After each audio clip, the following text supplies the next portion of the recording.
तो चलिए दोस्तों, आज हम गणित में कुछ ऐसे टॉपिक लेते हैं जिसको अगर आपने बच्चों को सिखा दिया तो निश्चित रूप से उसको जिंदगी भर भविष्य में कभी भी गणित कठिन नहीं लगेगा। इस वीडियो को पूरा जरूर देखिएगा। बहुत ही सिंपल तरीके से आप जो है छोटे छोटे जो बच्चे होते हैं उनको गणित सिखा सकते हैं। न केवल सिखा सकते हैं बल्कि गणित के प्रति रुचि भी पैदा कर सकते हैं। तो निश्चित रूप से यह वीडियो बहुत ही उपयोगी होने वाला है। आप देख सकते हैं यहाँ पर हमने जो कुछ प्रश्न लिए हैं उनमें से कुछ प्रश्न ऐसा दिख रहा है जो लग रहा है कि कठिन होगा और कुछ प्रश्न ऐसा लग रहा है कि एकदम सरल है। और मैं आपको बता दूं, प्रश्न कैसा भी क्यों ना दिखे, सभी प्रश्न बहुत ही सरल है, क्योंकि गणित में ऐसे ट्रिक होते हैं, वैदिक मैथ्स में ऐसे ऐसे ट्रिक हैं जो बहुत ही मजेदार होते हैं। तो इस मजेदार तरीके को आप भी सीखिए, बच्चों को सिखाइए। इस वीडियो को पूरा जरूर देख लीजिएगा। हो सकता है कुछ लोग हमारे चैनल में नए हैं तो चैनल को सब्सक्राइब करके बेल आइकन को प्रेस कर दीजिएगा और ऑल को टच कर दीजिएगा। देखिए यहां पर हम क्या सिखा रहे हैं। देखिए गणित में गुना करना सबसे कठिन माना जाता है, हालांकि भाग तो और भी बहुत कठिन माना जाता है, लेकिन गुना को लोग जैसे ही देखते हैं ना, छोटे क्लास के बच्चे को हम गुना करने के लिए बोलते हैं तो बोलते हैं नहीं सर, जोड़ और घटाव की संक्रिया दीजिए, जोड़ और घटाव वाला गणित दीजिए। तो इस प्रकार के प्रश्न को जब आप सिखाओगे बच्चों को तो बच्चे जो है खेल खेल में ही सीखेगा। देखिए ये सारे प्रश्न देखिए, इसको हम चुटकियों में बनाना सीखेंगे। बस आपको वीडियो को पूरा देखना है, अधिक से अधिक वीडियो को शेयर भी करना है ना।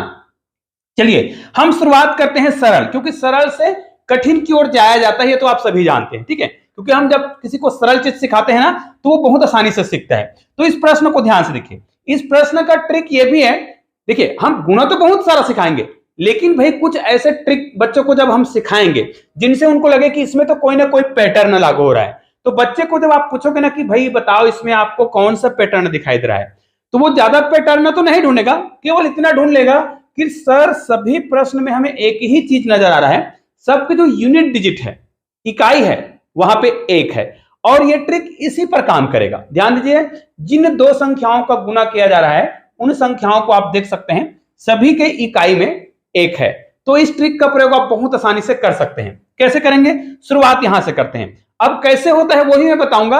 अगर इसका उत्तर मुझे लिखना होता तो मैं क्या करता, यहां पर सीधा देखिएगा, एकदम सरल तरीके से आपको बता रहा हूं।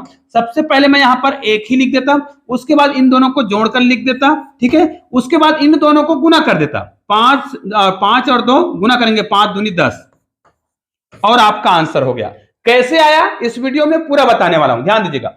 यहां पर मैं क्या करता, यहां पर तो एक ही लिखता, यहां पर इनको जोड़कर लिखता और इन दोनों को गुना कर देता, 4 तिया 12। इनका भी उत्तर हो गया है। चाहे तो आप इसका कैलकुलेटर में जांच करके जरूर देखिएगा इस वीडियो के बाद। इसको गुना करना होता तो क्या करता, मैं एक लिखता, उसके बाद इन दोनों को जोड़ देता, 8 8 16 कितना हो रहा है, 17 हो रहा है। यहां पर हासिल आ रहा है तो आपको हासिल को याद रख लेना है, ठीक है। उसके बाद इन दोनों को गुना कर देना है, 9 8 72, और ये जो एक हासिल था उसको जोड़ देंगे, 73 73। ये हो गया। अब ये हो कैसे रहा है इसको ही बताऊंगा। पहले इनका बेसिक कॉन्सेप्ट को सीख लेते हैं। जैसे हमने बताया सारे प्रश्नों में हम कर क्या रहे थे, ध्यान दीजिएगा। ये जो प्रश्न है वास्तव में इसमें गुना हो रहा है, देखिएगा पूरा। इसको मैं डिलीट कर देता हूं, फिर आपको पूरा एक एक चीज बता रहा हूं। इसको देखिए, वास्तव में इन दोनों का गुना किया गया है, ठीक है। तो एक एक कम एक, लेकिन हर बार आपको क्या करना है, इस प्रकार के ट्रिक में यहां पर तो आपको एक ही लिख देना होगा, सभी में एक लिख देंगे। वास्तव में हो क्या रहा है, इन दोनों का गुना हो रहा था, ठीक है। तो यहां पर देखिए एक और एक का गुना हो रहा था, एक एक कम एक हो रहा था। उसके बाद क्या हो रहा था, इन दोनों का तिर्यक गुना हो रहा था। तो 2 का 1 से गुना करेंगे तो 2 ही आएगा, 5 का 1 से गुना करेंगे तो 5 ही आएगा। और इनको आपस में जोड़ना होता है, गुना करके जोड़ना होता है, याद रखिएगा, गुना करके जोड़ना होता है। इन दोनों को ऐसे गुना करके जोड़ना होता है। लेकिन हम जानते हैं कि दोनों के इकाई में एक ही है, तो भाई 4 को 1 से गुना करेंगे तो 4 ही आएगा, 3 को 1 से गुना करेंगे तो 3 ही आएगा। और इन दोनों को गुना करके जोड़ो चाहे डायरेक्ट जोड़ो, क्योंकि इनके इकाई में एक है ना। तो ये देखिए, हमने आपको बेसिक कॉन्सेप्ट सिखा दिया कि हो क्या रहा था। इन दोनों को हम गुना करके लिख रहे थे, इन दोनों को गुना करके लिख रहे थे तो एक ही आएगा।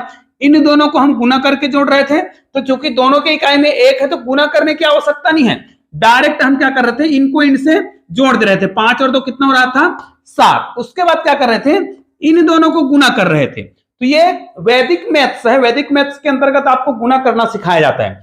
फिर क्या होता है, इनको हम गुना कर देंगे, 5 दूनी 10। कहीं पर हासिल नहीं आया है, यहां पर भी वही हो रहा था। यहां पर इन दोनों को गुना करके 1 लिखा गया था, इनको इनसे गुना किया गया है तो 4 होगा, इनको इनसे गुना करेंगे तो 3 होगा, 4 एक कम 4, 3 एक कम 3, फिर दोनों को जोड़ेंगे 4 और 3 कितना हो रहा है 7। यहां पर भी कोई हासिल नहीं आया है, फिर इन दोनों को गुना करेंगे 4 तिया 12, आपका आंसर हो गया। इसी प्रकार यहां पर भी क्या करेंगे, इन दोनों को मल्टीप्लाई किया गया है तो 1 आएगा, फिर इन दोनों को जोड़ा गया है, वास्तव में 8 को 1 से गुना किया गया है, फिर 9 को 1 से गुना किया गया है, दोनों को फिर जोड़ा गया है, अर्थात 9 एक कम 9 और 8 एक कम 8, फिर उसके बाद जोड़ा गया है तो 8 8 16 एक कितना हो रहा है 17 हो रहा है, लेकिन यहां पर एक हासिल चला गया।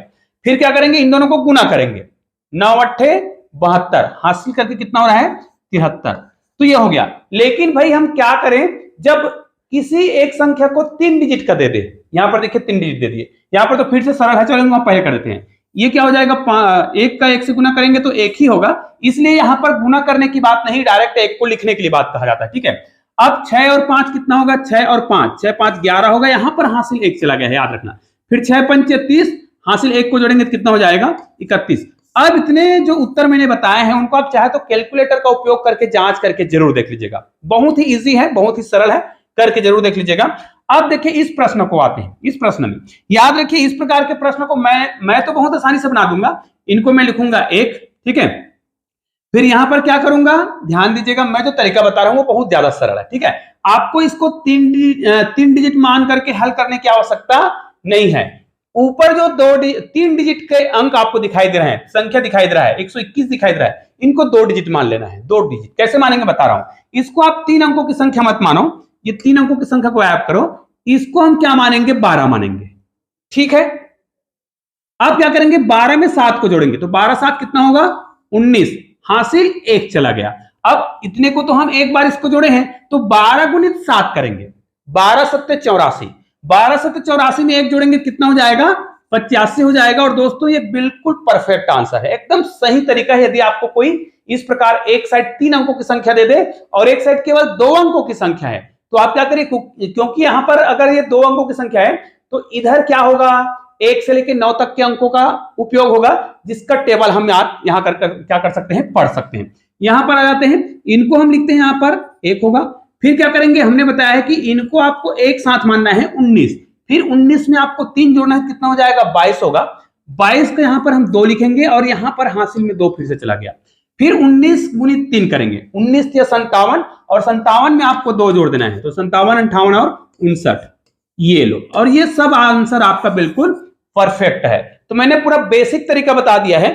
छोटे छोटे बच्चों को जब ये वाला गुना का ट्रिक आप सिखाओगे ना तो बच्चे जो है बहुत ही आसानी से और मजेदार तरीके से सीखते हैं। निश्चित रूप से इस वीडियो को आपने पूरा देखा होगा तो आपको बहुत आसानी से समझ आया होगा कि इस प्रकार के जो ट्रिक होते हैं उसको बच्चों को जरूर बताना चाहिए। तो निश्चित रूप से इस वीडियो को आप लोग अधिक से अधिक शेयर जरूर करेंगे। चलिए मिलते हैं एक और बेहतरीन वीडियो के साथ, तब तक के लिए जय हिंद जय भारत।